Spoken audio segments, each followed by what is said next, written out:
Donc, bonsoir et bienvenue à cette séance publique du mois d'avril. Donc, bienvenue aux gens qui sont dans la salle, bienvenue aux gens aussi qui vont nous écouter à la télé et en direct sur notre notre page Facebook. Donc, grosse séance ce soir, alors allons-y tout de suite. Mais juste avant de commencer, j'aimerais quand même souhaiter la bienvenue à notre nouvelle direction générale que les gens voient pour la première fois, donc Mme Sharon Clavet, qui a une expérience considérable dans le monde municipal et qui nous a choisis à la ville de Nicolette, entre autres, pour notre planification aussi en transition socio-écologique. Donc, bienvenue parmi nous. Merci d'être là. Il n'y avait pas de modification à l'ordre du jour, donc je prendrai quelqu'un pour en faire la proposition. Monsieur Baudette, est-ce que j'ai quelqu'un pour l'appuyer? Madame Labonté, merci. Vous avez reçu le procès-verbal de la séance du 9 mars dernier. Donc, vous l'avez reçu via l'intranet. Est-ce qu'il y en a qui ont des questions, commentaires? Sinon, je prendrai quelqu'un pour en faire la proposition. Je vais vous le proposer. Madame Trudel, est-ce que j'ai quelqu'un pour l'appuyer?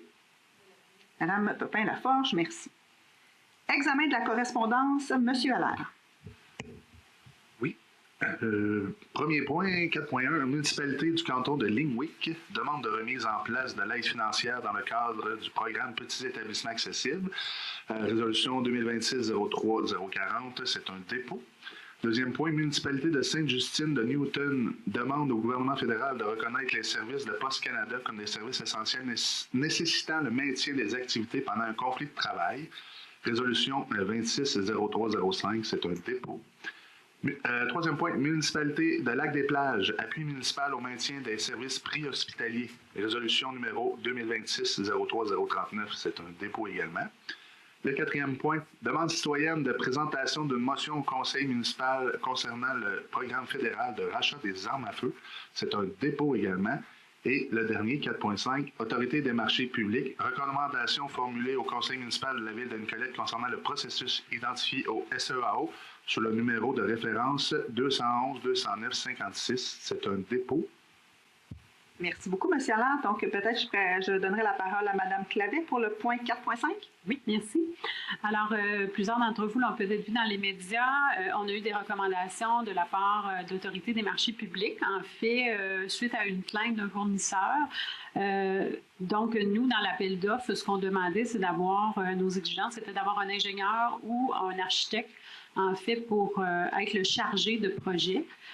Puisque notre projet, dans la nature des travaux, il y a la construction d'un bâtiment puis la conception là, de systèmes de rétention d'eau. Donc, l'Autorité des marchés publics nous a considérés comme trop restrictifs. Donc, ils nous ont demandé d'élargir davantage là, pour avoir une plus grande représentation là, de plusieurs corps de métier. Donc, on est en train, là, on a 45 jours pour se réajuster. Puis on est déjà en train, en fait, de refaire nos devoirs, puis c'est une recommandation, c'est public, puis donc c'est une opportunité pour nous là, de refaire cet appel d'offres. On parle du projet des terrains sportifs au parc Thérèse Boisvert alors. Ouais. Merci beaucoup, Mme Clavet. Donc, on serait rendu au dépôt des rapports. M. Allaire. Oui. Premier, statistique des permis émis par le Service de l'aménagement du territoire de l'urbanisme durable pour le mois de mars 2026. C'est un dépôt. Le deuxième, rapport concernant les contrats conclus et les dépenses effectuées par les fonctionnaires de la ville de Nicolette pour la période allant du 1er au 31 mars 2026, conformément aux articles de la loi sur les cités et villes. 5.3, procès-verbal de l'Assemblée publique de consultation tenue le 9 mars 2026 qui concerne le règlement 531-2026 sur les usages conditionnels de la ville de Nicolette. C'est un dépôt. Et le dernier, 5.4, rapport concernant les permis d'autorisation de tenue d'événements par le titulaire du poste de direction des services à la communauté pour le mois de février 2026, conformément à l'article 48.1 de notre règlement de délégation de pouvoir de la part du conseil municipal. Merci beaucoup, M. Allaire. Donc, rubrique numéro 6, compte à payer, chèque, prélèvement, dépôt direct pour la période du 6 mars au 9 avril. Donc, pour les numéros de chèque 1785 à 1812 pour un total de 16 035 et 74, il y a eu l'annulation de 2 chèques, donc 1793 et 1798. Toujours pour la même période du 6 mars au 9 avril, pour les prélèvements, un total de 426 196 et 53.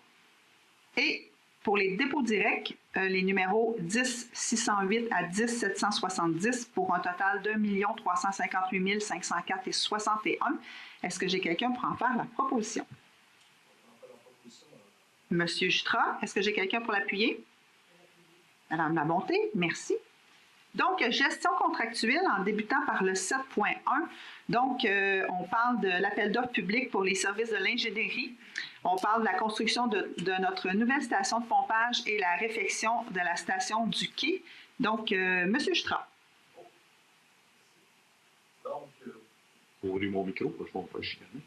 Vous n'êtes pas sans savoir qu'on est en appel d'offres pour la réfection de notre station de pompage au quai du port Saint-François et aussi l'interception des égouts qui descendent dans la route du port. C'est que là, présentement, tout ça se descendait en bas et était remonté aux étangs aérés. Fait qu'on va les intercepter quand ils vont passer devant les étangs aérés et tout ça. Ce qui va permettre à la ville de pouvoir se développer maintenant parce qu'on avait pas beaucoup, on avait des surverses, c'est-à-dire que les stations ne fonctionnaient pas assez. Ils ne fournissaient pas. Fait que ça donnait des surverses dans le fleuve, puis bon, le ministère n'accepte pas tellement qu'on fasse ça. Fait qu'en faisant ça, ça vient régler une bonne partie de notre problème en l'interceptant en amont. Et on va faire la rénovation aussi de la station du quai, qui n'est pas sur le quai, finalement, qui est celle qui est à côté, aussi bizarre que ça peut se paraître, là, mais c'est comme ça. Voilà, fait que c'est d'adjuger le contrat à la compagnie GBI Expert. Une entreprise a obtenu une meilleure pointage au montant de 395 628,98 taxes incluses. Puis, évidemment, c'est d'autoriser les personnes ayant droit à signer les documents pour être capable de donner le contrat en question. Et j'en fais la proposition à l'envers. Merci, M. Jutra. Est-ce que j'ai quelqu'un pour appuyer? M. Baudette. Non seulement le ministère n'aime pas tellement ça, les surverses, mais nous autres non plus. C'est ce que je m'en dire, de toute façon. Il n'y a pas que eux, nous aussi. Merci, M. Jutra. 7.2, maintenant, un autre appel d'offres public concernant les travaux de prolongement d'égout du rang Grand Saint-Esprit. M. Baudette. Alors oui, c'est l'appel d'offres numéro 401-200-219-88 qui avait été tenu le 16 février 2026. Selon l'ouverture publique des soumissions du 24 mars dernier, donc la Ville a reçu 13 soumissions conformes pour le projet. C'est donc d'adjuger le contrat à la firme, donc André Bouvet Limité, soit l'entreprise ayant présenté la plus basse soumission, conforme conditionnellement à la réception et l'autorisation du ministère de l'Environnement, de la lutte contre les changements climatiques, de la faune et des parcs pour le contrat précité 401-200-219-88 pour les travaux de prolongement des égouts du rang Grand Saint-Esprit selon les termes et conditions prévus aux conditions d'appel d'offres pour la somme de 789 249,40 taxes incluses, d'autoriser la direction du service à l'approvisionnement à signer tous les documents nécessaires à l'octroi et au suivi concernant la gestion contractuelle de contrat. Et j'en fais proposition. Merci, M. Baudette. Est-ce que j'ai quelqu'un pour l'appuyer? Madame Labonté, merci. Alors, projet qui va de l'avant, ça a quand même pris quelques années. Hein? On remercie les citoyens qui ont été vraiment patients dans ce dossier-là, mais les travaux maintenant vont pouvoir débuter. Alors, 7.3 maintenant, un autre appel d'offres concernant le service des travaux publics. Donc, on parle de l'acquisition d'un camion 10 roues. Monsieur Jutra. Oui, effectivement, l'autre ayant donné ce qu'il pouvait donner, il y avait quand même pas loin d'une vingtaine d'années, si ma mémoire est fidèle, entre au moins. Donc, on est allé en appel d'offres pour l'achat d'un nouveau camion. Le contrat a été donné à Solution V2G Inc. au montant de 267 611,92, taxes excluses. On avait un budget de 450 000, donc exact. On est beaucoup en delà de ce qu'on avait budgété pour le 10 camions, fait qu'on est très content. Et c'est d'autoriser les personnes habilitées à signer le contrat, de s'assurer que tout est conforme et correct. Et j'en fais la proposition. Merci, M. Jutra. Est-ce que j'ai quelqu'un pour l'appuyer? Oui. Madame Labonté, merci. 7.4 maintenant, appel d'offres public concernant le service de l'ingénierie. On parle des services professionnels concernant la réflexion de l'enveloppe et la mise à niveau de la mécanique de notre centrale de traitement de l'eau. M. Baudette. Exact. Donc, selon la séance ordinaire du 15 décembre 2025, on avait autorisé le lancement d'appel d'offres public pour l'obtention de la centrale de traitement d'eau, donc pour la réfection de l'enveloppe extérieure, comme vous l'avez mentionné. On a reçu 4 soumissions conformes. Le tout respecte les exigences réglementaires et légales. C'est d'adjuger donc à MDTP, Atelier d'architecture incorporé, soit l'entreprise a obtenu le meilleur pointage selon les termes et conditions prévus au document d'appel d'offres pour le contrat 401-220-220-75 pour la réfection de l'enveloppe et la mise à niveau de la CTE au montant de 179 430 taxes incluses. D'autoriser la direction de service de l'approvisionnement à signer tous les documents nécessaires à l'octroi et au suivi concernant la gestion contractuelle du contrat selon les modalités soumises, et j'en fais proposition. Merci, M. Baudette. Est-ce que j'ai quelqu'un pour l'appuyer? M. Jutra, merci.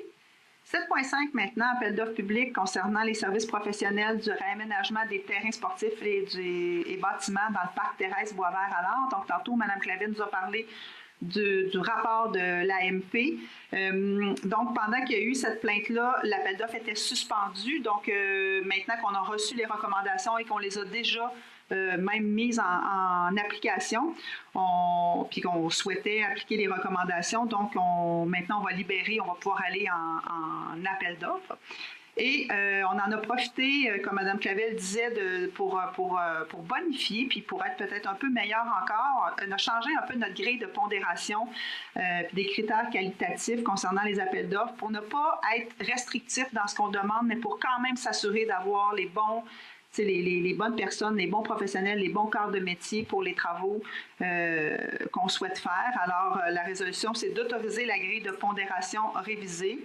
C'est d'autoriser de poursuivre l'appel d'offres public précité en intégrant évidemment notre nouvelle grille, de modifier par addenda la grille de pondération révisée des critères qualitatifs dans le système SEAO, le système d'appel d'offres du gouvernement, d'autoriser la directrice générale ou en son absence le directeur général adjoint à transmettre par écrit dans un délai de 45 jours les mesures prises pour donner suite aux recommandations de l'AMP et les échéances prévues pour leur mise en œuvre et les explications permettant d'établir que ces mesures répondent aux recommandations de l'AMP. Est-ce que j'ai quelqu'un pour en faire la proposition? Monsieur Jutra, est-ce que j'ai quelqu'un pour l'appuyer? Madame Pepin-Laforge, merci. Ressources humaines maintenant, donc prenez votre souffle, Madame Trudel, parce qu'il y a quelques points. 8.1, création du poste greffière adjoint. Oui, ça va être un nouveau poste qu'on va avoir ici à la ville, puis c'est un grand besoin avec tous les développements que nous avons. Donc, la résolution, c'est effectivement, la ville a procédé à un remaniement de sa structure organisationnelle au niveau du service du greffe et des affaires juridiques, parce qu'on veut vraiment répondre de manière plus précise aux différents défis qui nous sont présentés. Présentement, à court terme, on en a à moyen terme et à long terme. Donc, considérant que la Ville de Nicolette, aussi dans le cadre de l'adoption de son budget en 2026, nous avions prévu de créer un poste cadre de greffier adjointe et que le Conseil a approuvé la création. Donc, la résolution, c'est de créer le poste qui va être attaché au service du greffe et des affaires juridiques à la classe 4 des classes d'emploi qu'on retrouve dans politique administrative et salariale du personnel cadre et non syndiqué. Et c'est d'approuver aussi la description de tâches du fameux poste de greffière adjointe. Et j'en fais la proposition. Merci, Mme Trudel. Est-ce que j'ai quelqu'un pour l'appuyer? M. Baudette, merci. 8.2 maintenant, c'est un remplacement, donc une embauche conseillère aux communications. Oui, effectivement, suite à un départ, on a procédé à un affichage interne-externe pour se trouver une autre personne en communication pour venir joindre l'équipe à Sébastien.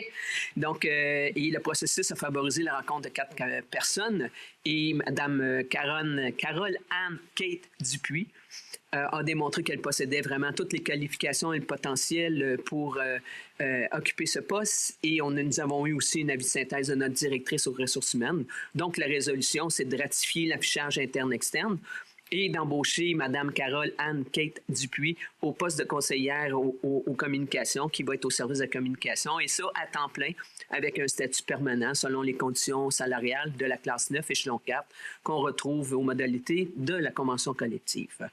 Et j'en fais la proposition et un beau bienvenue à Mme Carole-Anne Kate dans l'équipe. Merci. Mme Trudel, est-ce que j'ai quelqu'un pour l'appuyer? Mme Labonté. Merci. 8.3 maintenant, service d'aménagement du territoire et de l'urbanisme durable. Donc, un nouvel inspecteur qu'on a embauché. Oui, en fait, on a une personne qui va partir à la retraite. Donc, on va profiter de ces derniers moments avec nous pour former une nouvelle personne. On a ouvert le poste. Donc, on a fait l'affichage interne-externe toujours. On a procédé à un processus processus qui a favorisé la rencontre de 3 candidats-candidates. Et c'est M. Patrice Bellemare qui a démontré qu'il possédait les qualifications et le potentiel et les aptitudes requises pour ce poste. Nous avons eu effectivement aussi une avis de synthèse de notre directrice aux ressources humaines. Donc, on ratifie à nouveau la fiche interne-externe pour ce poste et embaucher M. Patrice Bellemare au poste d'inspecteur à l'urbanisme. Et ça, à temps plein, avec un statut permanent, selon les conditions salariales. Il est à la classe 9 aussi, échelon 5, et c'est toujours conformément aux modalités qu'on retrouve à notre convention collective. Et j'en fais la proposition. Merci. Est-ce que j'ai quelqu'un pour l'appuyer? Monsieur Jutra, merci. 8.4 maintenant, une création d'un nouveau poste, donc coordonnateur infrastructures sportives et récréatives. Madame Trudel. Oui, on l'a entendu, celui-là. Oui. Là. Donc, comme je vous dis, comme d'habitude, on fait un affichage interne-externe pour trouver ces perles rares. Le processus a permis la rencontre de 6 candidats-candidates et M. Stéphane Rouette a démontré un intérêt qu'il possédait les qualifications, le potentiel nécessaire et les aptitudes pour occuper ce poste. Et nous avons toujours un avis de synthèse de la directrice aux ressources humaines. Donc, on ratifie l'affichage et procéder à l'embauche de M. Stéphane Rouette au poste de coordonnateur aux infrastructures sportives et récréatives, et ça à compter de ce jour à l'échelon 5 de la classe d'emploi 3 et toujours selon les modalités des politiques administratives et salariales du personnel, dans ce cas-ci cadre et non syndiqué de la ville de Nicolette. Donc, j'en fais la proposition. Et dans la catégorie poste convoité, ce poste-là, on a reçu... Ah oui, attends, 184. Hey, attends 134. 134. CV. Hein? C'est de la Donc, lecture, ça, les amis. Donc, poste qui a fait fureur, qui était très couru. Donc, Mme Trudel en fait la proposition.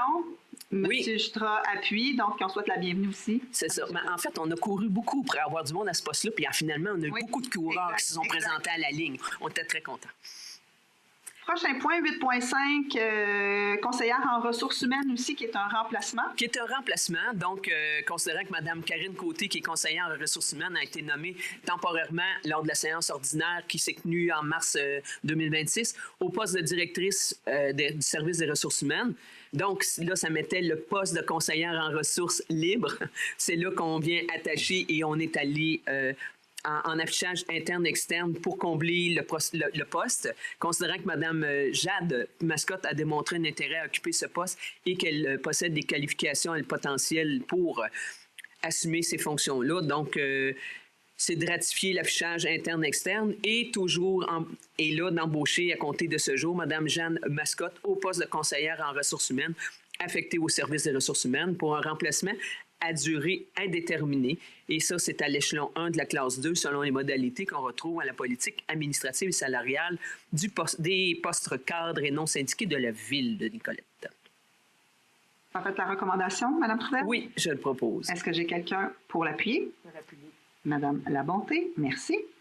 8.6 maintenant, service incendie, donc un pompier à temps partiel, une nomination. Madame Trudel. Oui, en fait, la ville de Nicolette est presque constamment en affichage pour le recrutement des pompiers à temps partiel pour rejoindre l'équipe de garde externe. On a fait le processus et on a rencontré M. Thomas Pellerin-Thériault. Et selon l'avis de synthèse de la directrice des ressources humaines, cette personne-là correspond à les qualifications pour le poste. Donc, il s'agit de ratifier et d'embaucher à la condition que les tests médicaux, évidemment, dans le cas des pompiers, c'est très important, soient concluants et M. Thomas Pellerin au poste de pompier à temps partiel au sein de l'équipe. Et ce, à partir de leur convention aussi collective qu'on va appliquer entre la ville de Nicolette et le syndicat des pompiers de la ville de Nicolette.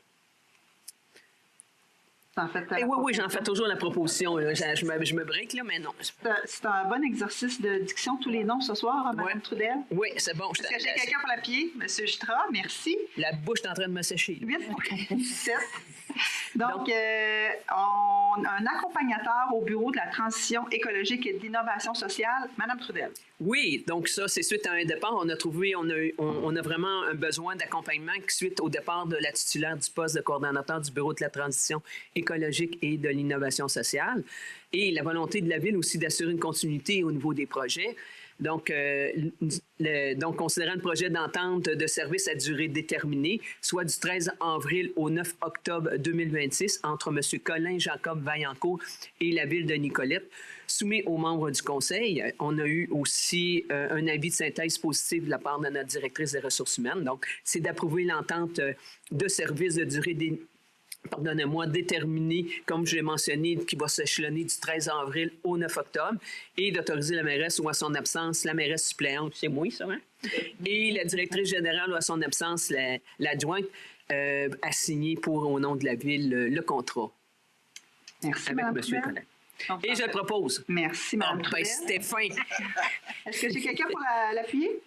Mme Pepin-Laforge, merci. Puis c'est le Bureau de la transition écologique et de l'innovation sociale, c'est quand même un nouveau service qu'on a mis en place il y a quelques années.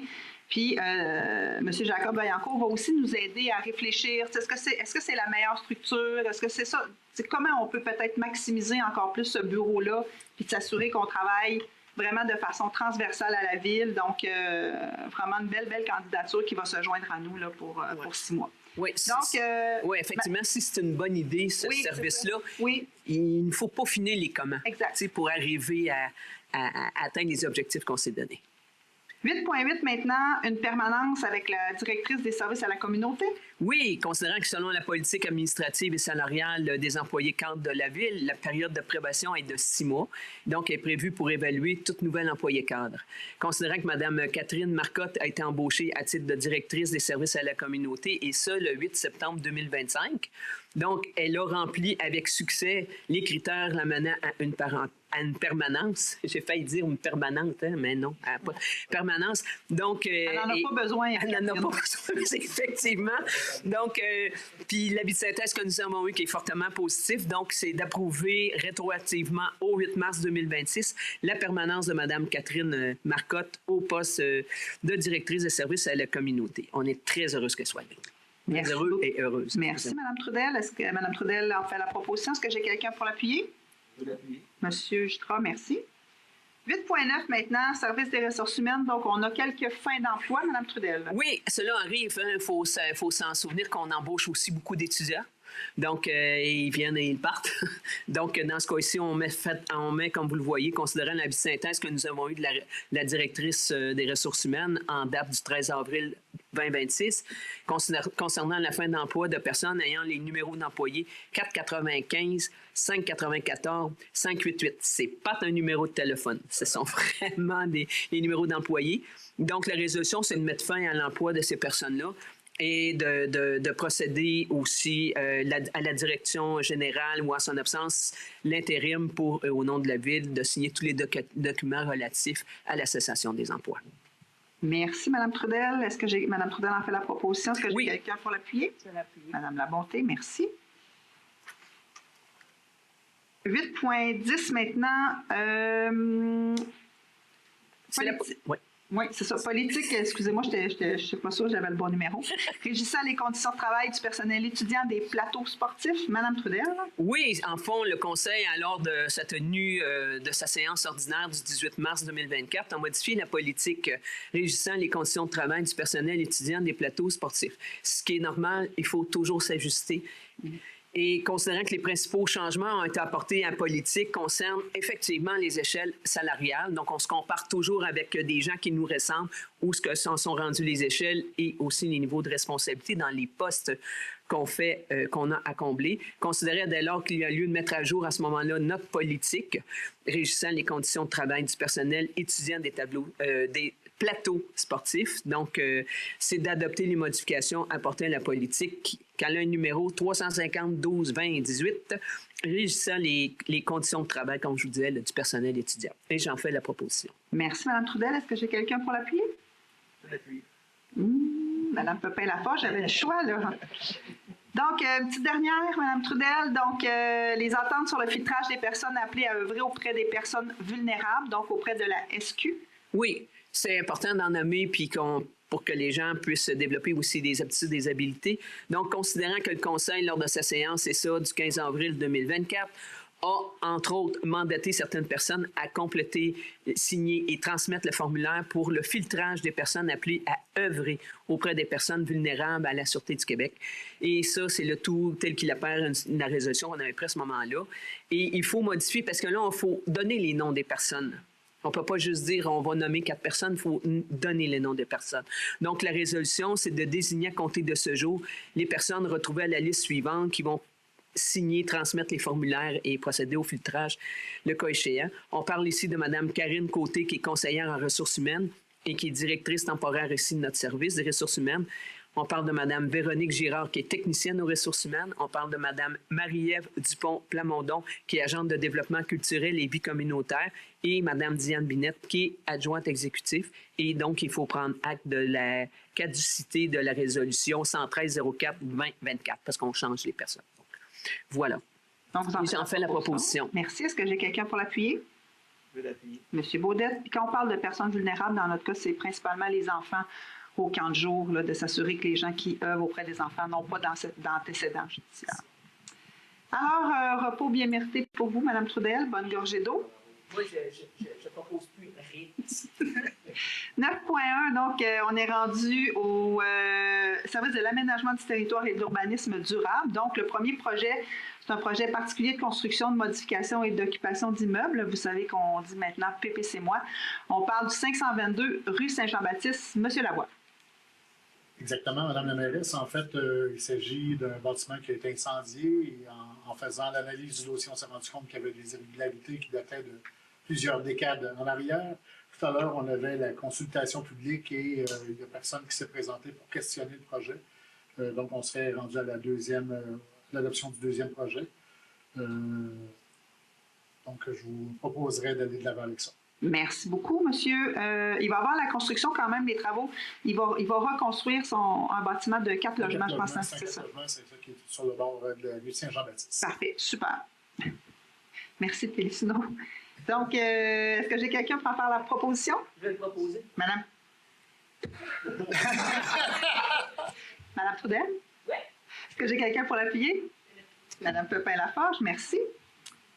9.2, maintenant, on a eu une demande de modification du règlement de zonage 77-2004 concernant le faubourg du Ruisseau. Monsieur Lavoie. Effectivement, en fait, c'était pas seulement une petite modification seulement de 2 lots. En fait, c'était pour changer complètement la limite entre 2 zones à la ville. Vous comprenez dans qui se situe en fait au faubourg du Ruisseau. En réalité, présentement, oui, ça c'est bon. Je pas mal des fois dans les projets, je suis désolé, Mme la mairesse, ça va bien aller. C'est tout ça pour dire qu'avec lorsqu'on fait une demande de changement réglementaire comme ça, on fait l'analyse des raisons qui sont derrière le tout et présentement, le demandeur n'a pas réussi à convaincre la nécessité de changer ça, en fait, pour l'intérêt de la ville. Par contre, donc la recommandation est donc de ne pas aller de l'avant pour la modification réglementaire en tant que telle. Par contre, on est en train de revoir l'ensemble des règlements d'urbanisme et on considérait ce changement-là dans la version future qui devrait s'en venir là, en début 2027. Donc, je proposerai d'aller de l'avant avec ça. Merci beaucoup. Est-ce que j'ai quelqu'un pour en faire la proposition? Monsieur Baudette, est-ce que j'ai quelqu'un pour l'appuyer? Je vais l'appuyer. Madame Trudel.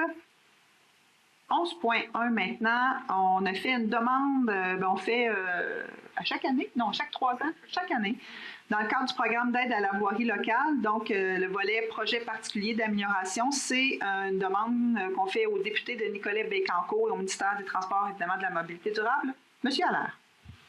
Oui, dans le fond, c'est une demande qu'on fait à chaque année au programme d'aide à la voirie locale, volet projet particulier d'amélioration. Dans le fond, c'est de réaliser des travaux d'amélioration des routes. Nous, c'est de la chaussée, d'amélioration de drainage, d'amélioration de sécurité. Nous, ce qu'on vise à chaque année, La plupart du temps, là, c'est des ponceaux. Donc, cette année, c'est 2 ponceaux de moins de 3 mètres de diamètre sur le rang Saint-Alexis et 3 ponceaux de moins de 3 mètres de diamètre sur le rang de Lille. Dans le fond, c'est des coûts qui sont estimés à 280 000 pour l'année 2026 et la demande d'aide financière de 50 000 $. Et les coûts sont prévus dans le budget 2026 déjà pour la réalisation de ces ponceaux-là. Donc, c'est de transmettre, la résolution, c'est de transmettre une demande d'aide financière de 50 000 $ au député de la circonscription électorale Nicolet-Bécancour et, dans le fond, au ministère des Transports et de la Mobilité durable pour le programme d'aide à la voirie locale. Pour l'exercice financier 2026, dans le fond, pour les coûts de travaux de 280 000 taxes incluses, puis d'autoriser les personnes à signer pour et au nom de la Ville les documents nécessaires pour faire cette demande d'aide financière. Merci beaucoup, M. Allaire. Est-ce que j'ai quelqu'un pour en faire la proposition? M. Jutra, est-ce que j'ai quelqu'un pour l'appuyer? M. Baudet, merci. 11.2 maintenant, Société d'habitation du Québec, donc programme de rénovation des habitations à loyer modique. Alors, notre office d'habitation de Nicolet-Yamaska souhaite profiter de ce programme-là. Madame Pepin-Laforge? Oui, considérant que la Société d'habitation du Québec a mis en place en mai 2023 le programme de rénovation des habitations à loyer modique, visant à soutenir la rénovation et la modernisation du parc de logements sociaux, dont les conventions sont échues avec le gouvernement fédéral. Considérant que ce programme est offert dans le contexte des fins d'entente entre la Société canadienne d'hypothèques et de logement et la Société d'habitation du Québec, considérant que plusieurs municipalités du Québec, particulièrement dans les régions rurales ou dévitalisées, ont exprimé des difficultés à assumer immédiatement la contribution municipale équivalente à 10 % du coût des travaux admissibles, la résolution va comme suit: d'appuyer la démarche de l'Office d'habitation Nicolet-Yamaska visant à la conclusion d'une convention d'aide financière avec la Société d'habitation du Québec dans le cadre du programme de rénovation des habitations à loyer modique, d'accepter les obligations municipales prévues à la convention d'aide financière, lesquelles comprennent notamment de reconnaître et maintenir l'usage des immeubles concernés à des fins de logements sociaux, de collaborer avec la Société d'habitation du Québec et l'Office d'habitation Nicolet-Yamaska dans la mise en œuvre du programme et de soutenir le maintien et l'amélioration du parc de logements sociaux sur son territoire, d'assumer une contribution financière municipale équivalente à 10 % des coûts admissibles des travaux, de recourir, si nécessaire, à un règlement d'emprunt afin de financer cette contribution municipale conformément aux dispositions prévues par le ministère des Affaires municipales et de l'Habitation, et que cet engagement financier vise les ensembles immobiliers sur les logements pour les aînés au Bocage et sur la rue Wilfrid Camiran pour les familles et sur Monseigneur Fanet. J'en fais la proposition. Merci, Mme Pepin-Laforge. Est-ce que j'ai quelqu'un pour l'appuyer? Mme Labonté, merci. Donc, on serait au service des travaux publics, donc ministère des Transports et de la Mobilité durable. On a eu une demande de réduction de la vitesse dans le rang des 60. Je pense qu'on a des gens avec nous ce soir.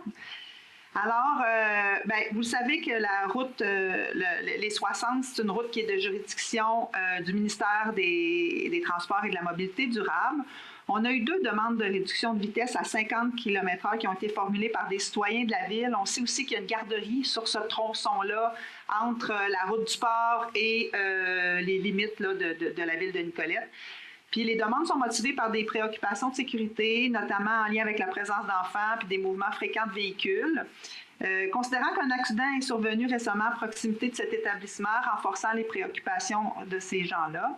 Considérant que le ministère des Transports exige qu'une telle demande soit déposée par la municipalité et appuyée par une résolution du Conseil, donc c'est ce qu'on fait ce soir.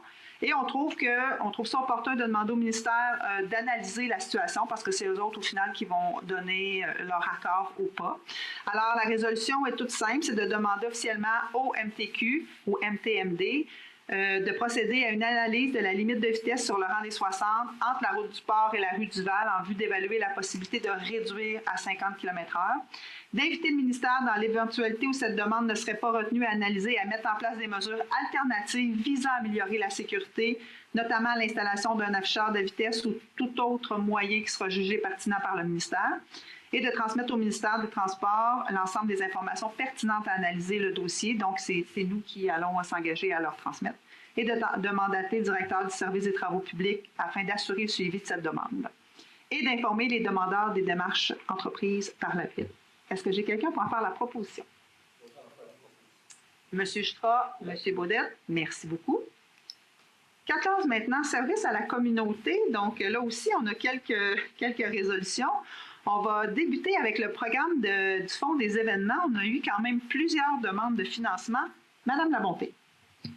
Oui, donc considérant que 3 projets ont été déposés, donc le marché printanier présenté par l'ABDI, le pique-nique des familles qui est pour le 25 avril, dans le fond, le pique-nique des familles par la Maison Luni, qui est le 9 mai 2026, et le projet Nature et Culture par la Maison Rodolphe Duguay, qui est le 24 mai. Donc, considérant que ces projets respectent tous les critères d'admissibilité du programme du Fonds des événements de la Ville de Nicolet, d'autoriser la demande de financement reçue de l'ABDI de 250 $, de la Maison Luni de 1500 $ et de la Maison Rodolphe Duguay de 500 $. Donc, je demande d'autoriser la directrice des services à la communauté ou en son absence, la directrice générale à signer pour et au nom de la Ville de Nicolet le protocole d'entente à intervenir et de mandater les services à la communauté pour assurer le suivi de ce soutien. Et la somme, si devant mentionner, devra être payée à même les dispositions des crédits budgétaires et autres sources déjà autorisées. Donc, j'en fais la proposition. Merci, Madame Labonté. Est-ce que j'ai quelqu'un pour l'appuyer? Madame Pépin-Laforge, merci. 14.2 maintenant, toujours dans le programme du Fonds des événements, donc le premier appel de projet, on a le Festival Génération. Madame Pépin-Laforge. Oui, considérant que le Conseil, lors de la séance ordinaire du 11 septembre 2024, a adopté la politique concernant le programme des événements de la Ville de Nicolet, le tout tel qui a peur à la résolution numéro 306-9-2023, qu'un projet a été déposé, soit le Festival Génération présenté par Éco-Événements.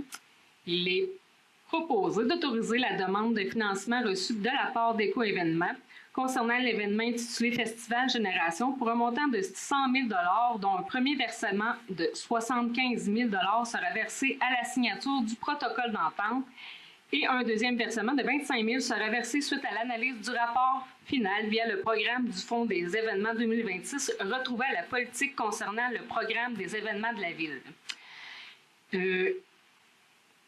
Oui, c'est complet comme ça. J'en fais la proposition. Merci, Madame Pépin-Laforge. Est-ce que j'ai quelqu'un pour l'appuyer? Madame Labonté, merci. 14.3 maintenant, on a plusieurs événements estivaux 2026, entre autres qui se passeront dans le parc Marguerite-Diouville. Madame Pépin-Laforge. Oui, effectivement, beaucoup d'activités vont se dérouler les jeudis soirs au parc Marguerite-Diouville. Entre autres, je vais vous donner quelques exemples, du yoga, des spectacles de musique, entre autres de Upsolite, je ne sais pas si je le prononce bien, cinéma en plein air, Zumba, jeudi en chanson, l'Orchestre symphonique de Trois-Rivières aussi. Naturellement, la résolution est d'autoriser la tenue de ces événements à venir retrouver au tableau contenu au préambule de la présente résolution selon les conditions et modalités retrouvées à ce tableau. Il s'agit de toutes les activités que je vous ai mentionnées. D'autoriser la directrice des services à la communauté ou des membres de son service qu'elle désignerait à faire ou à aider à faire toutes les demandes de permis ou d'autorisation utiles et nécessaires à la tenue des événements. D'autoriser la directrice des services à la communauté à signer pour et au nom de la Ville de Nicolet tous les documents utiles et nécessaires afin de donner plein effet à la présente résolution. Et j'en fais la proposition. Merci. Est-ce que j'ai quelqu'un pour l'appuyer?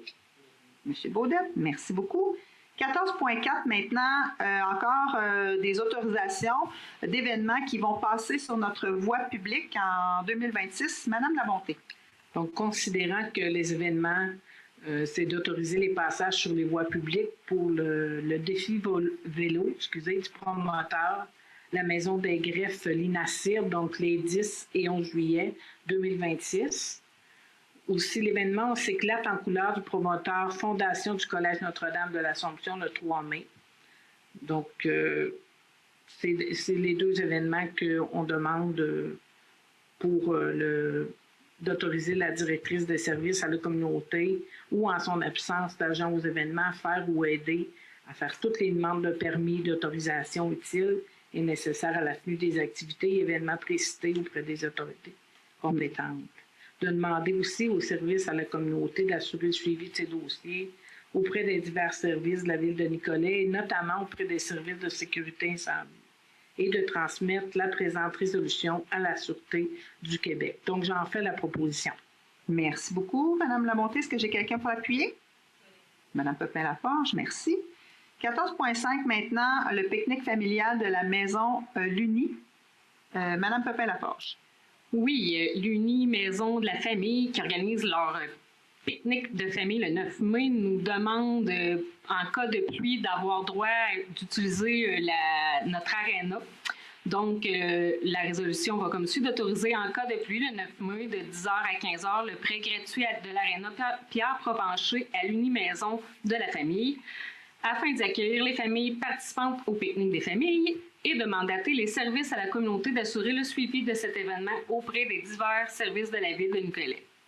J'en fais la proposition. Merci beaucoup. Est-ce que j'ai quelqu'un pour l'appuyer? Monsieur Baudette, merci. 14.6 maintenant, donc une proposition de raccordement du réseau d'aqueduc parce que les jardins communautaires vont se relocaliser. C'est une bonne nouvelle. Alors, monsieur, madame, c'est qui donc? Madame Labonté. Donc, considérant que l'organisme communautaire, les jardins communautaires de Nicolet, pour le raccordement du parc Louis Caron au réseau d'aqueduc, considérant aussi que le ministère des Transports et de la Mobilité durable est favorable à ce raccordement. Donc, considérant que les coûts estimés pour la réalisation de ces travaux sont évalués entre 3 000 et 5 000 $ et que ces travaux peuvent être réalisés et même les ressources internes de la ville sans recours à des dépenses externes significatives. Donc, d'autoriser la réalisation des travaux de branchement. La résolution est d'autoriser la réalisation des travaux de branchement au réseau d'aqueduc au parc Louis Caron afin de permettre l'implantation de jardins communautaires par l'organisme Les Jardins communautaires de Nicolet. D'autoriser aussi le coordonnateur au développement économique et touristique et le directeur du service de travaux publics à poser tous les gestes nécessaires à la réalisation de la présente résolution, incluant la signature de tout document requis, d'assumer l'ensemble des coûts relatifs aux 10 travaux, incluant notamment les frais d'ingénierie, d'excavation, de matériaux, de main-d'œuvre et de remise en état des lieux, d'autoriser ce raccordement à titre de mesure et de soutien à un organisme communautaire sans créer de précédent pour les autres propriétés privées. Donc, j'en fais la résolution. Merci, Madame Labonté. Est-ce que j'ai quelqu'un pour l'appuyer? Monsieur Justra. Si vous me permettez, dans le fond, parce que vous avez mentionné, pour votre information, les jardins communautaires, ils vont quand même demeurer en arrière du Montfort, mais s'ajoutent 2 autres jardins communautaires. Un au parc, comme vous avez mentionné, c'est Louis Caron, et l'autre, c'est la Halte Savard qui est en face de l'école d'agriculture. Donc... En fait, les gens, ils sont venus nous rencontrer, les gens des jardins communautaires, puis tu sais, c'est pas certain non plus qu'ils vont pouvoir demeurer derrière le Montfort. Le Montfort pourrait avoir des projets d'agrandissement, puis c'est très correct. Donc, ils sont en train de sécuriser les lieux et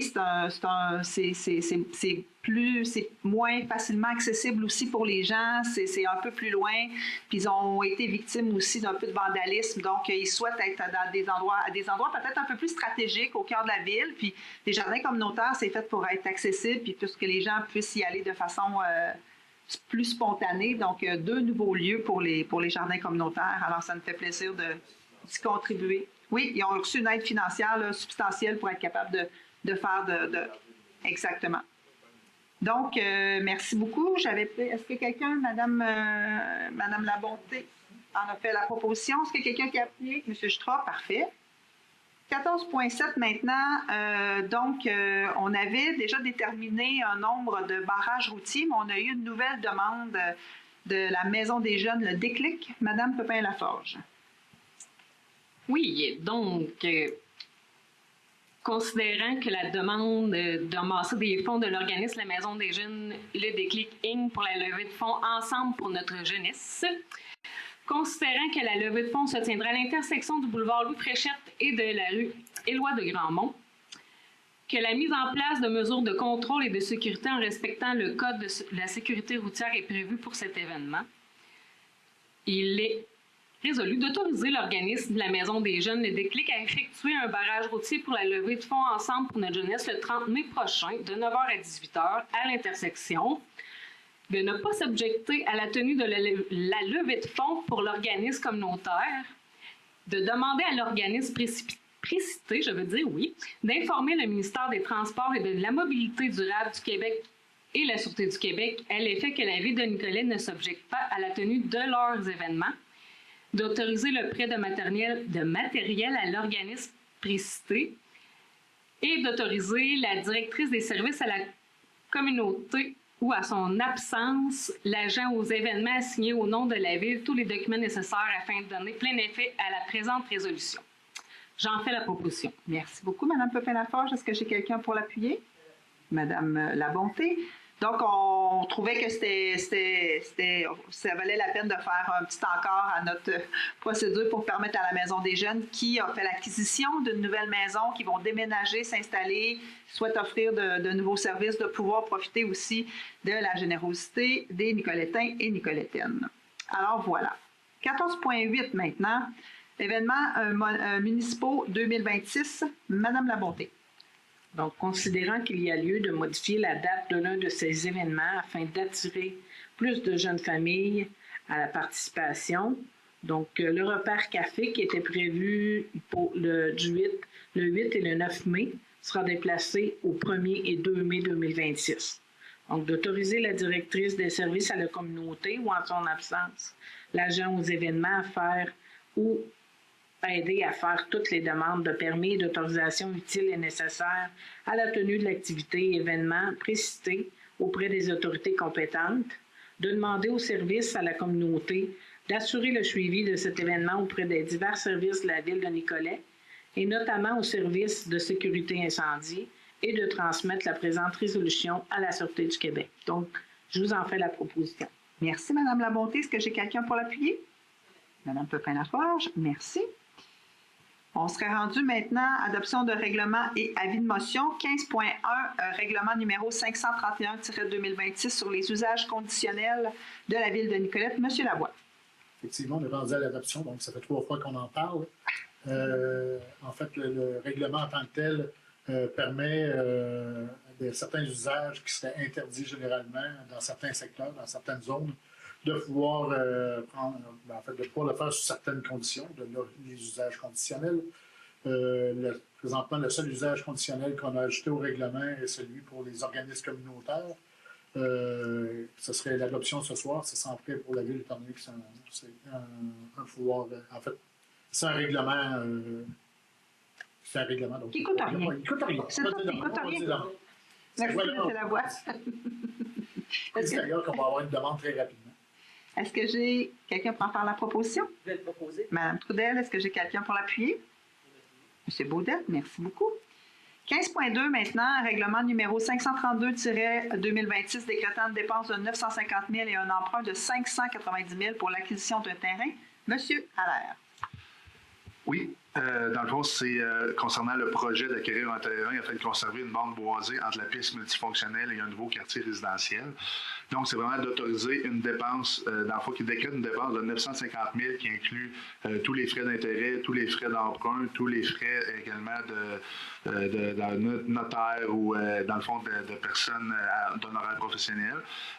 On utilise, dans le fond, dans ce cas-ci, pour, dans le fond, le fonds qui est le règlement 452-2022, créer une réserve financière pour l'adaptation au changement climatique et pour la valorisation des actions environnementales, qui était d'un maximum de 400 000. Actuellement, le sol est à 359 400. Donc, on va utiliser ce montant pour diminuer l'impact du règlement d'emprunt au niveau de la Ville, ce qui fait en sorte que c'est un emprunt de 590 600 au final pour l'acquisition de ce terrain. Donc, la résolution, c'est d'adopter le règlement d'emprunt 532-2026 décrétant une dépense de 950 000 et un emprunt de 590 600 pour l'acquisition d'un terrain. Je vous prépare également que dans le fond, il y a tenue d'un registre qui est possible, dans le fond, dans ce cas-ci. On va émettre un avis public, surveiller les avis publics de la Ville, puis également, on va, dans le fond, de 5 jours par la suite là, pour faire la tenue du registre, qui va être de 1 journée, puis dans le fond, c'est pour les personnes habiles à voter. Et ça devrait être là, quelque part à la fin de la semaine prochaine, début d'autres semaines. Donc, surveiller. Puis on en a parlé de ce projet-là, c'est les 13 lots le long de la piste cyclable. Je pense qu'on les voit à l'écran. Nicolette n'a pas beaucoup de forêts publiques, hein, c'est beaucoup de forêts privées. Donc, si on veut maintenir des boisés qui sont déjà très occupés par les citoyens, autant l'été, l'hiver, en fait, que toutes les saisons, ben, la Ville doit en faire l'acquisition. Et on a choisi d'y aller sur une plus longue période dans un esprit d'équité intergénérationnelle. Ce n'est pas aux gens de maintenant de payer tout ça parce qu'on va en avoir pour 20, 30, 40, 50 ans utiliser ce boisé-là. Et on a fait des calculs et sur 20 ans, ça fait une contribution de 10 $ par compte de taxes. Donc, on trouvait que c'était quand même pas... c'était une belle opportunité qu'on a eue. Donc, les gens auront l'occasion de s'exprimer dans le cadre de l'ouverture du registre. Est-ce que j'ai quelqu'un pour en faire la proposition? Est-ce que j'ai quelqu'un pour l'appuyer? Madame Labonté, merci beaucoup. Alors, on n'avait pas d'adoption... On n'avait pas d'addition, pardon. Alors, oui, on a eu beaucoup d'adoptions, mais on n'a pas eu d'addition à l'ordre du jour. Alors, on serait rendu à la période de questions. Donc, on vous demande d'aller au micro, de vous identifier et de poser votre question. Est-ce qu'il y en a qui ont des questions? Monsieur Monplaisir.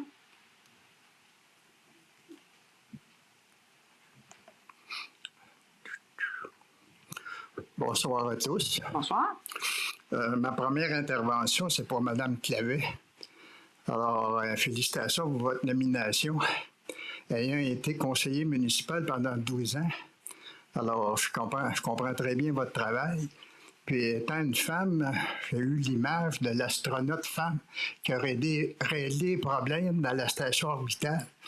Alors, félicitations. Alors, le point 14.1, Maison Rodolphe-Duguay. Alors, ma première intervention, c'est de remercier le conseil. Je ne sais pas, avez-vous lu le dossier au complet? Oui, OK. Alors, remercier le conseil d'avoir accepté ce projet-là et la Maison Rodolphe-Duguay comme partenaire. Alors, le concept, on parle de développement touristique, de projection dans le temps. Alors, on a regardé en détail le plan de développement touristique de la Ville, puis on s'est inspiré de ça. Et notre programmation, on ne veut pas aller trop loin, là, mais pour informer. Alors, on touche aux passerelles avec l'animation des ornithologues. On fait appel à des étudiants de l'UQTR en environnement, plus la Société d'ornithologues du Centre du Québec. Puis, au niveau innovation, Maxime Charland, que vous-même, Mme Dubois, vous vouliez qu'on mette en valeur, il est enchanté de faire ça. On a eu une rencontre la semaine dernière avec lui pour planifier la phase 1 et la phase 2 du projet. La phase 2 potentielle. Bon. Tout ça, M. Jérôme Gagnon est au courant de tout ça, là, au niveau du développement touristique. Alors, on avance tranquillement. Puis, on aimerait votre présence le 24 à 8h30 pour dire un petit mot. Parce que ça débute à 9 h, le tour d'autobus guidé en électrique et tout ça. Le 24 mai. Alors, prendre une petite photo du comité avec vous, puis un petit mot. Parfait. Voilà. C'est noté. Maintenant, l'inscription et la publicité. Alors, l'inscription se fait sur le site web de la Maison Rodolphe-Duguay au coût de 25 $. On espère que tous les membres du conseil vont être présents. Puis, la publicité sur le site, Mme Bélanger va vous faire parvenir l'information à cet effet. Puis l'Office de tourisme, avec son... Le Bureau d'information touristique. Oui, le Bureau d'information. Shelley-Louise. Shelley-Louise a accepté de le diffuser dans la MRC. Parce que ça nous prend des participants, bien sûr. Oui. C'est un projet pilote. Ensuite, on a rajouté une couche par-dessus ça. On a fait un communiqué pour permettre à la Ville de l'émettre le communiqué puis l'annoncer. Alors, ça pourrait être fait cette semaine ou la semaine prochaine. Puis les membres du comité de bénévoles sont ici avec moi ce soir. France Delisle, que vous connaissez tous. qui est une jeune retraitée de la ville. Puis Gérald Tousignan, spécialiste des arbres. Mme Bélanger s'est excusée, elle ne pouvait pas être là ce soir. Alors, voilà. Alors, le communiqué, on va vous l'envoyer, puis si vous voulez le bonifier, c'est à votre discrétion.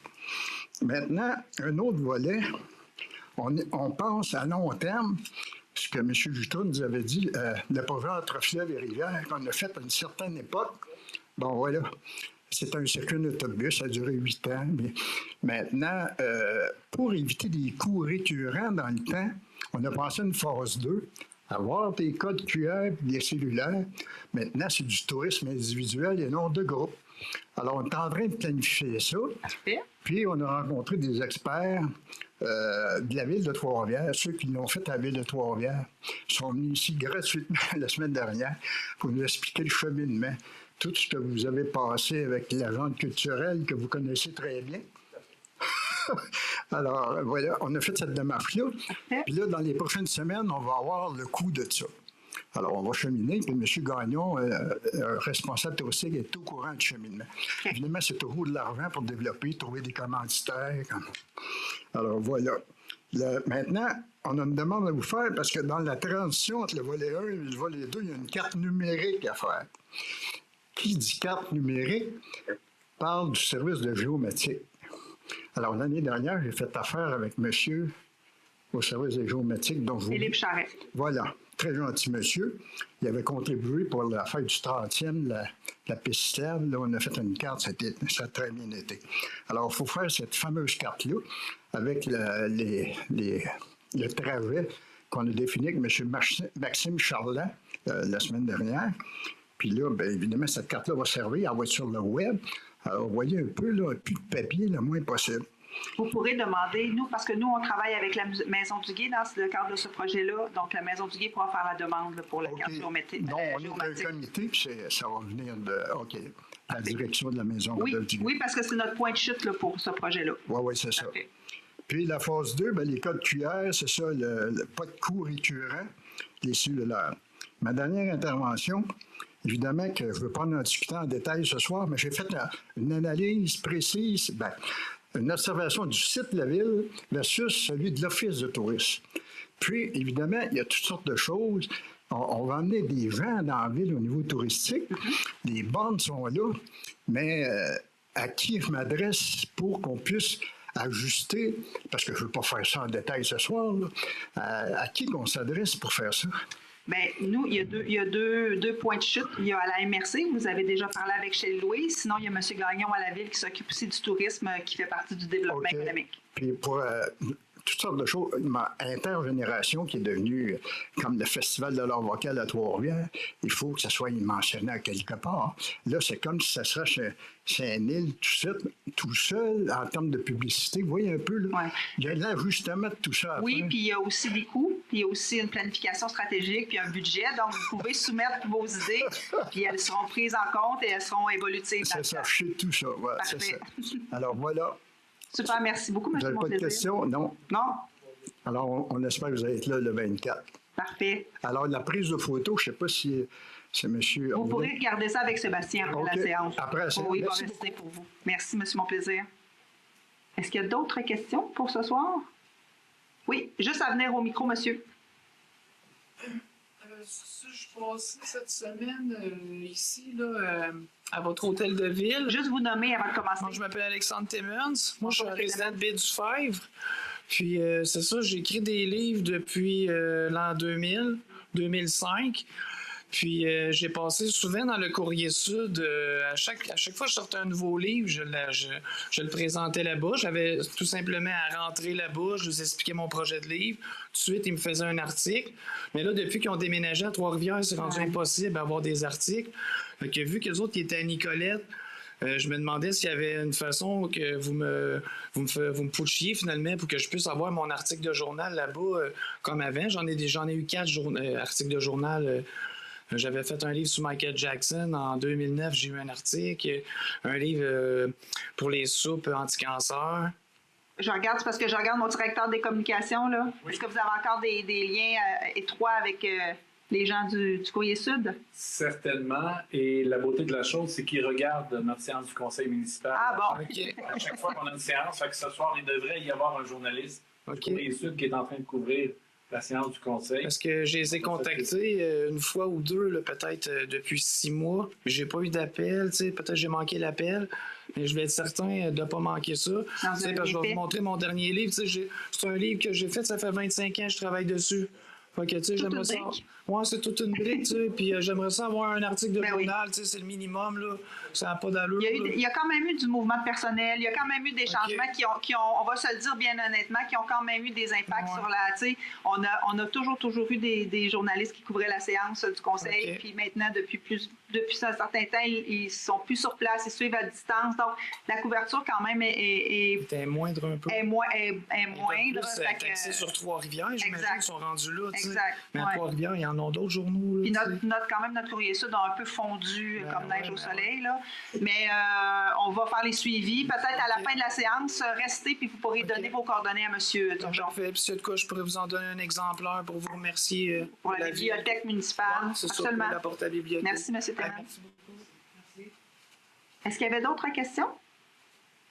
Ça va pour tout le monde? Alors, on serait rendu à la période d'intervention des membres du conseil. Oui, moi j'ai 3 petites choses. La première, c'est l'Écocentre rouvre ses portes cette semaine, le 15 avril. Donc, c'est clôture. C'est clôture, oui, parce qu'on a des clôtures, oui, mais ils vont être ouvertes. Donc, j'en suis persuadée que plein des gens attendent ce moment. Donc, retenez la journée, ça s'ouvre le 15 avril.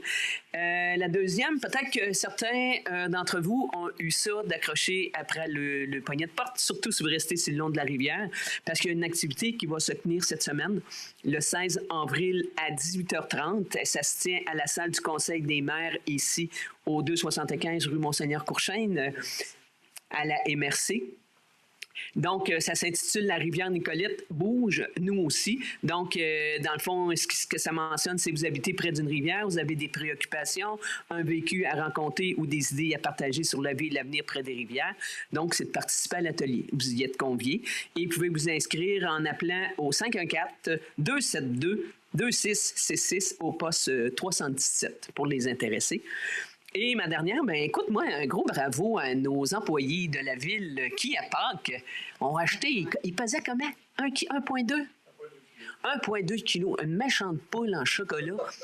Et le but, c'était qu'on achetait des billets et le surplus, une fois que la poule était payée, là, elle a 1,2, l'argent, on l'a remis à la maison des jeunes. Et puis, on a ramassé un peu plus de 400$ comme ça qui a été remis à la maison des jeunes. Mais je trouve que c'est une très belle initiative de nos employés d'avoir pensé à nos jeunes, à la maison des clics. Puis, il y a quelqu'un qui mange du chocolat pour le reste de l'année. Moi, je vous le dis. Là.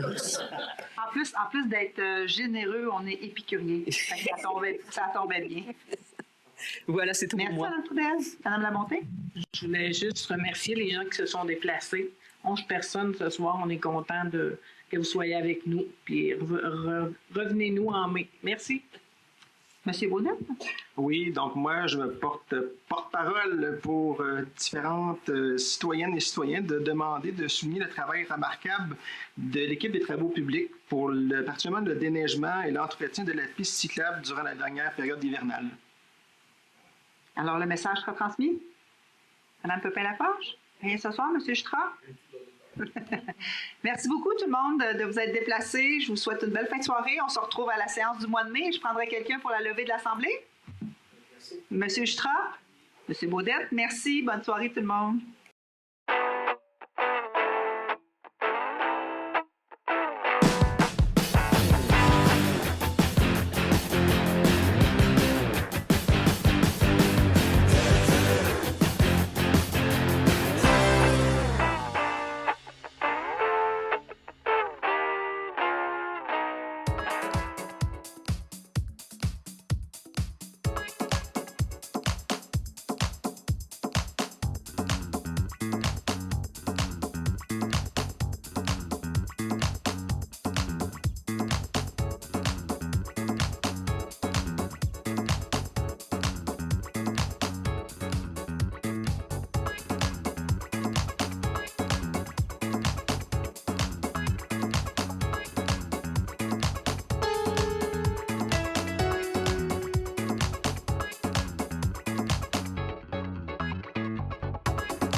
Physiquement, mentalement et socialement, la pandémie a été difficile pour tout le monde. Durant ce temps, les intervenants en maison des jeunes ont vu les jeunes se désengager au niveau des apprentissages en mode virtuel. Le décrochage scolaire, une réalité que vivaient les jeunes du Québec, n'a fait qu'exacerber cette réalité. La persévérance scolaire est devenue un sujet récurrent et préoccupant pour les intervenants en maison de jeunes. Adolescentes et adolescents en pleine phase de construction de leur identité, ayant un grand besoin d'appartenance, se sont retrouvés isolés pendant un long moment. Puis, par intermittence, les intervenants ont observé un effritement des liens significatifs avec les jeunes qu'ils accompagnent, notamment dû au fait que la pandémie force l'offre de services des organisations à inclure un volet virtuel. Isolés, les jeunes ont perdu leurs repères et leur routine. Aujourd'hui, en creux de vague, une peur sociale s'est installée pour nos jeunes. La vulnérabilité familiale s'est accentuée et l'anxiété a pris une place majeure dans la vie post-pandémie. Au-delà de la fréquentation scolaire à proprement parler, la maison de jeunes, un milieu de vie pour adolescents, sont restés présents pour les jeunes.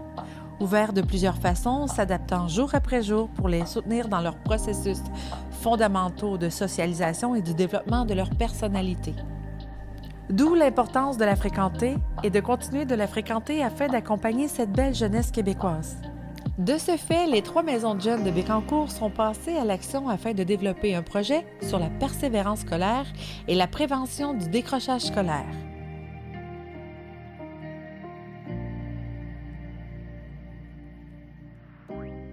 Je trouvais ça un peu compliqué, mais à force d'en faire plusieurs,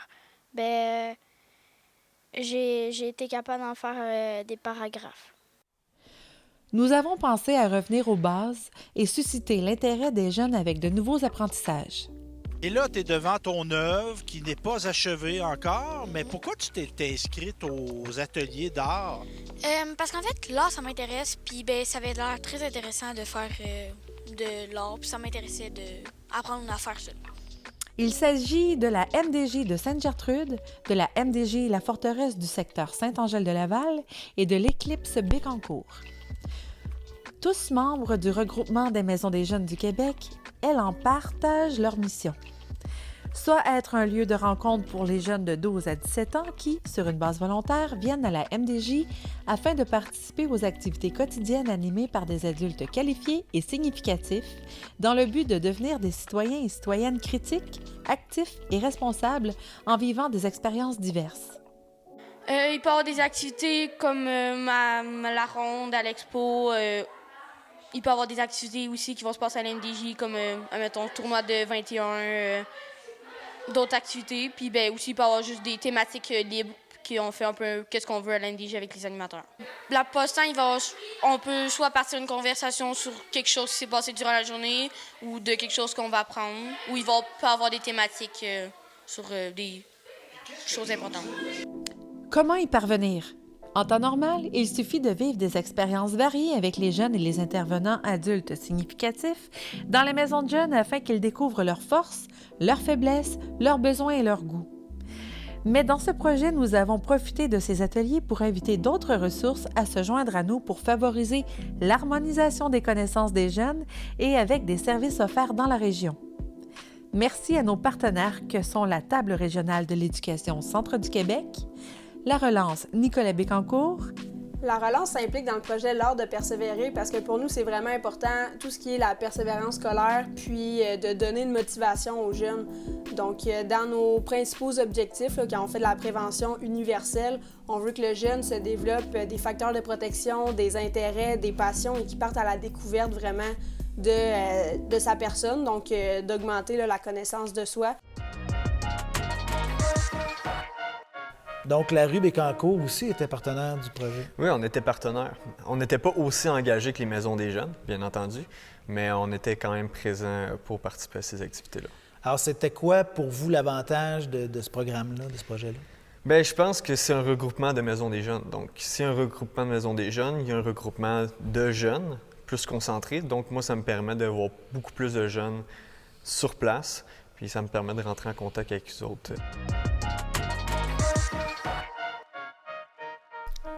Donc, en temps de pandémie, comment fait-on? Eh bien, on fait pareil dans le respect des consignes sanitaires. Nos 3 maisons des jeunes ont donc concocté un programme varié, participatif et volontairement contagieux. C'est un environnement incroyable, magique, tellement... c'est réjouissant de travailler dans un centre où il y a des jeunes. On peut être créatif, mettre notre énergie aussi, parce que veut pas, on a tous des énergies différentes. C'est une superbe activité, là. C'est très coloré, ça fait du bien. Elles ont approché des artistes, des professionnels de différents horizons et leur ont demandé de donner des ateliers aux jeunes. Pas des conférences, des ateliers sur leur art, leur profession. De façon à ce que les jeunes présents goûtent à toutes sortes de choses d'une façon très concrète en y participant. Moi, je suis beaucoup artistique, puis j'ai comme tout le kit chez moi, là. Fait que je fais mettons, de la sculpture aussi des fois, puis plein de choses comme ça, là. J'ai bien aimé dessiner, puis faire de l'aquarelle. Le poème, ça, c'était comme plus difficile, mais c'est le fun pareil. Ce qu'on cherchait ainsi à développer chez eux, c'est l'art de persévérer. C'est le nom qui a été choisi par nos jeunes pour désigner le projet. Les vecteurs choisis comprennent, outre cette vidéo diffusée sur les ondes de Télécœur, un balado disponible auprès du poste de radio via 90.5 et les réseaux sociaux, bien évidemment. Je suis partie d'une idée de mon nom. Là, il y a une de mes amies qui m'a dit d'enlever l'Y parce que ça va faire plus court.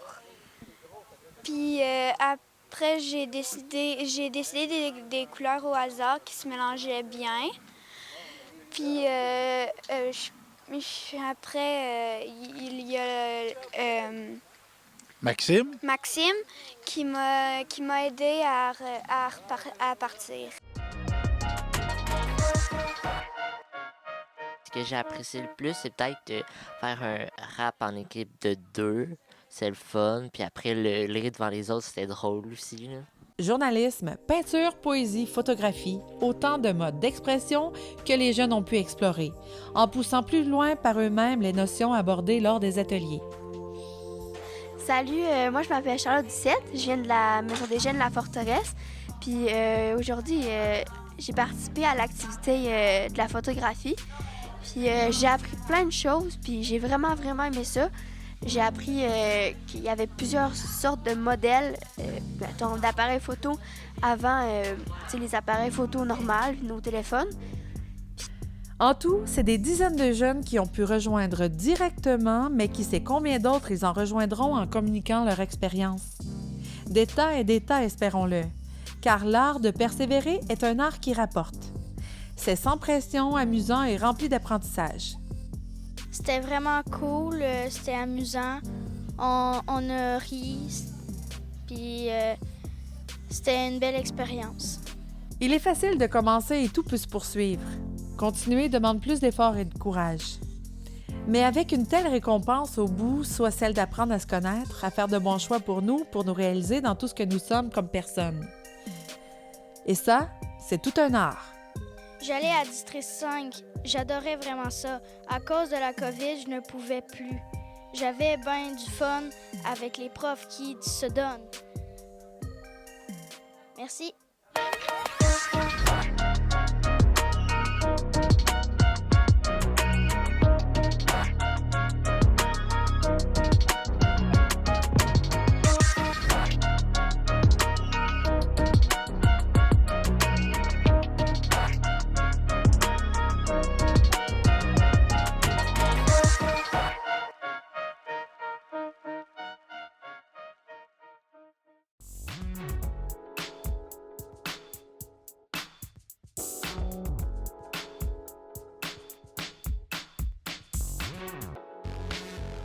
Bonjour, ici Marie-Josée Marino-Arnois pour l'émission Mon français, j'en prends soin. Aujourd'hui, je vous présente la capsule qui portera sur le jeu et le loisir comme moyen pour améliorer notre français. Les jeux et les loisirs sont des outils fantastiques pour apprendre le français de manière ludique et interactive. Que vous aimiez les jeux de société, les jeux vidéo ou les activités sportives, chaque loisir offre une opportunité unique de pratiquer le français tout en vous amusant. Dans cette capsule, je vais vous offrir des idées et des conseils pour rendre l'apprentissage du français agréable à travers vos loisirs et le jeu. En intégrant ces activités dans votre routine hebdomadaire, vous allez perfectionner votre français sans vous en rendre compte. Vous allez vivre des expériences agréables et motivantes avec des personnes qui partagent vos intérêts. Ainsi, vous allez vivre des interactions authentiques et spontanées. Préparez-vous à découvrir comment le plaisir peut s'allier à l'apprentissage. Dans cette nouvelle capsule, nous allons découvrir comment les loisirs créatifs peuvent devenir un moyen ludique et efficace pour perfectionner notre français. En toute simplicité, je vous présenterai comment vos activités favorites sont propices au développement du français. Alors, laissez libre cours à votre créativité et embarquez avec moi dans ce voyage où le plaisir de créer se mêle à celui d'apprendre. Sans effort, les jeux offrent un environnement ludique pour enrichir notre français et apprendre de nouveaux mots. Mine de rien, vos activités de loisirs favorisent l'expression orale et la compréhension de manière naturelle. Ils encouragent également la créativité et la collaboration. Commençons par les jeux de société et les jeux de cartes. Ces activités sont excellentes pour pratiquer le français de manière conviviale et interactive. Pour enrichir le vocabulaire, apprendre de nouveaux mots et améliorer votre syntaxe, des jeux comme le Scrabble, le Boggle, Tabou ou le Pictionary sont tout indiqués. Certes, jouer avec des amis ou en famille encourage la conversation et l'utilisation spontanée de la langue parce que les jeux de société favorisent les interactions sociales. Profitez de ces moments précieux pour combiner plaisir et apprentissage. Les jeux en ligne. Certains jeux en ligne peuvent être une ressource pour améliorer votre français. Des jeux de mots, des énigmes et des jeux de rôle en ligne offrent une manière interactive et engageante de pratiquer la langue à votre propre rythme. Ces activités permettent également de se connecter avec d'autres francophones selon les plateformes et ainsi enrichir votre culture. En ce qui a trait aux jeux vidéo précisément, certains de ceux-ci offrent une immersion complète dans des environnements francophones. En effet, de nombreux jeux vidéo comportent des histoires et des dialogues riches qui permettent de pratiquer la compréhension de consignes et de situations complexes. Jouer en ligne avec d'autres francophones vous permet parfois de converser en temps réel dans un contexte ludique. Le pouvoir du divertissement. Pourquoi ne pas apprécier le pouvoir du divertissement dans l'amélioration du français? Les films, les séries, la musique et les spectacles comiques offrent des occasions d'écouter, de comprendre et de découvrir des univers inédits de manière divertissante. Étonnamment, les loisirs créatifs sont également un excellent moyen d'améliorer votre français. Que vous aimiez peindre, dessiner, bricoler ou jardiner, vous pouvez tirer parti de vos passions en suivant des tutoriels pour apprendre de nouvelles techniques. De plus, de nombreux balados et livres existent et peuvent nourrir le développement de votre passe-temps favori. Cela améliore votre art tout en enrichissant votre vocabulaire.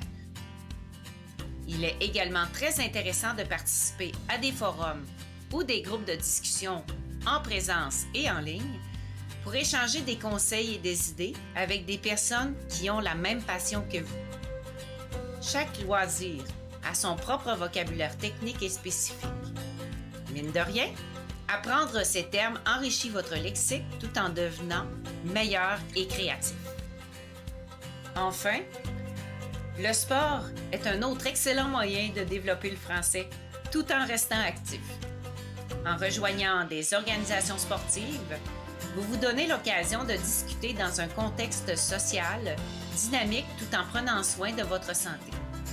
Par exemple, lorsque vous écoutez ou donnez des instructions en tant qu'entraîneur ou coéquipier, lorsque vous discutez de stratégie et analyser des performances sportives, vous renforcez votre compréhension et votre expression orale. En résumé, jouer à des jeux qui impliquent les mots, apprendre le vocabulaire relatif à vos loisirs, écouter des balados ou tout autre média sur votre loisir préféré vous aide à prendre soin de votre langue tout en vous amusant. Merci d'avoir écouté cette capsule qui portait sur les jeux et les loisirs comme moyen pour améliorer notre français. J'espère que vous avez trouvé des idées et des conseils pour intégrer ces activités à votre quotidien. Les jeux et les loisirs sont des moyens ludiques et interactifs pour pratiquer, à parler ou à écrire. Les jeux de société ou les jeux de cartes, les jeux vidéo, les loisirs créatifs et les activités sportives proposent des moments sociaux inédits, détendus et authentiques. Profitez bien de toutes ces interactions pour développer votre amour des mots. Allez explorer ces activités et utilisez-les pour développer votre vocabulaire et votre expression. Je vous souhaite beaucoup de plaisir pour vos nouvelles aventures ludiques et éducatives.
Thank you.